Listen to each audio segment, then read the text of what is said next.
Salut tout le monde, c'est Stolloop et aujourd'hui on va parler d'un parc adoré des Français, le parc Astérix.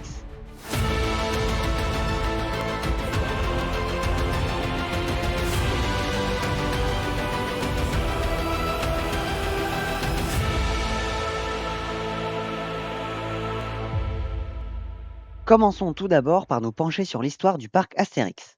Et cette histoire commence quand cet homme, Albert Uderzo, créateur de la série de BD Astérix, a visité en 1981 Disneyland en Californie.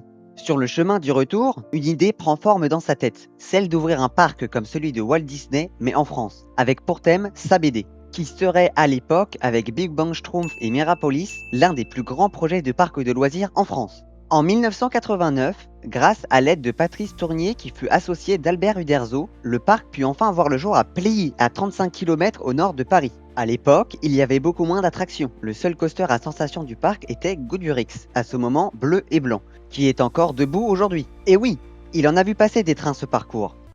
Excuse me. I need your help. You need to kill me. À son ouverture, il détenait le record d'inversion sur une montagne russe avec 7 inversions. Record qui fut égalé un an plus tard.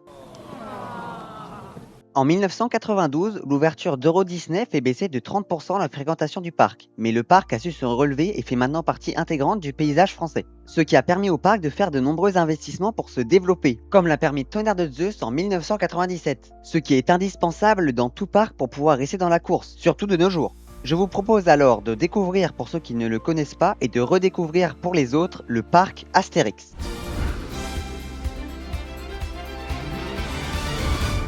Notre visite au parc Astérix s'est déroulée durant une nocturne, donc le parc était ouvert de 19h à minuit, ce qui nous a permis de profiter des nombreux effets lumineux du parc. Après s'être garé sur le parking qui offre un bon point de vue sur Pegasus Express, un coaster familial, et être entré dans le parc, pour commencer notre visite, nous nous sommes dirigés vers Goudurix, car il n'y avait pas trop d'attente alors que les autres files d'attente dépassaient pour la plupart les 45 minutes, les visiteurs de la journée classique étant encore présents dans le parc. Je vous conseille d'ailleurs de venir entre 30 minutes et 1 heure avant l'ouverture prévue du parc que vous visitez de manière générale, car il est assez courant que l'on vous laisse entrer avant l'heure prévue. Mais attention, ce n'est pas une obligation du parc, mais plutôt une opportunité que l'on vous laisse. Ce n'était pas possible car le parc était déjà rempli de visiteurs, mais sinon, je vous conseille d'arriver au début de la journée et de courir au plus vite à Tonnerre de Zeus, car il atteint souvent dans les 50 minutes d'attente toute la journée, ou Toutatis, qui est également très prisé. Il est donc conseillé de se tourner vers ces attractions avant que le reste des visiteurs ait le temps de remplir la file d'attente. Fin de la parenthèse. Nous avons donc pris place à l'avant de Goudurix pour faire un bel on-ride, ce qui est un mal pour un bien dans cette attraction, car Goudurix étant un vieux Vekoma, il est extrêmement brutal, et se mettre à l'avant du train limite grandement les dégâts. Et même si les nouveaux harnais installés pour cette saison diminuent un peu l'inconfort, vous ne ferez que vous prendre les baffes avant prises sur la joue, mais ici dans le cou. Et oui, ce n'est pas pour rien qu'on appelle ça des harnais guillotine. Ces harnais, c'est la galère, et leur train, c'est la misère. Il ne faut pas être trop grand, sinon tu passes pour un gland. Ils nous en ont fait baver, ces connards de Hollandais. T'as les genoux qui tapent partout, t'as des bleus, des jambes au cou. Enfin bref, nous nous sommes ensuite dirigés vers les attractions à eau, très présentes au parc Astérix, que nous avons pris soin de faire avant la tombée de la nuit parce que, sinon, on aurait passé la journée complètement trempé et ce n'est pas très agréable, d'autant plus que lors de notre visite, les nuits étaient plutôt fraîches. Nous nous sommes donc dirigés vers Menhir Express et en avons profité pour prendre quelques photos de la nouvelle attraction qui n'était pas encore ouverte pendant notre visite. C'est Automatics. Menhir Express est un flume avec des embarcations en forme de menhir, ouvert en 1995, donc ne vous attendez pas à quelque chose de très fluide. Au contraire, on se prend la paroi toutes les 2 secondes et ce ne sont pas des petits chocs. Ah! Ah! Mais c'est super violent! Mais bon, c'est une attraction tout de même très sympathique à rider en famille et qui offre une belle vue sur la zone Égypte ainsi que sur la nouveauté 2025, c'est automatique, même si certains passages mériteraient un gros travail de rethématisation.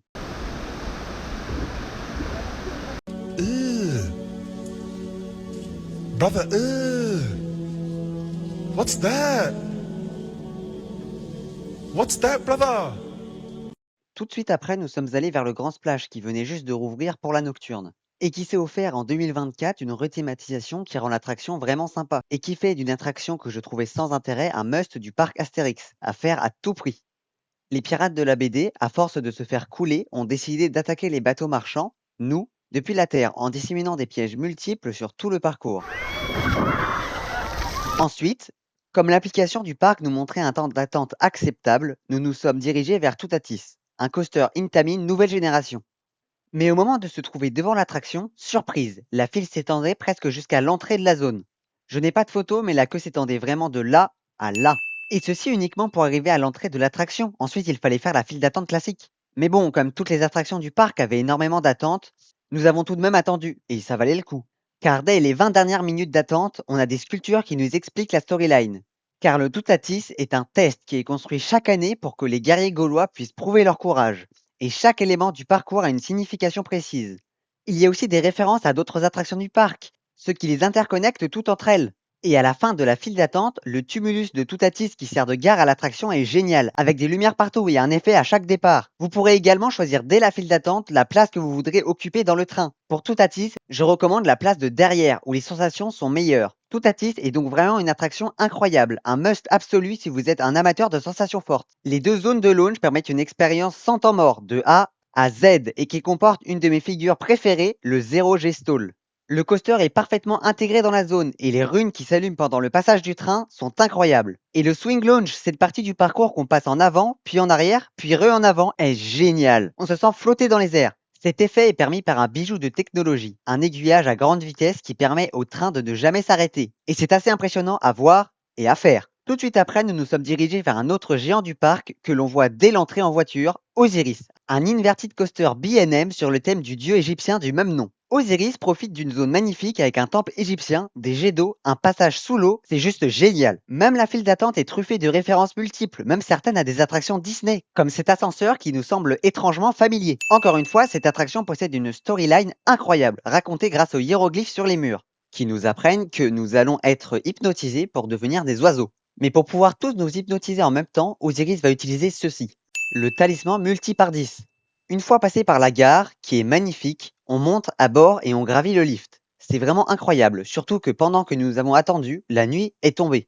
Et Osiris est vraiment incroyable de nuit. Du début à la fin, ce n'est que G positif. Et le coaster est plutôt intense mais très agréable à rider. Les nombreux passages au ras du sol donnent une impression de vitesse incroyable et la sensation qu'on va s'écraser au sol.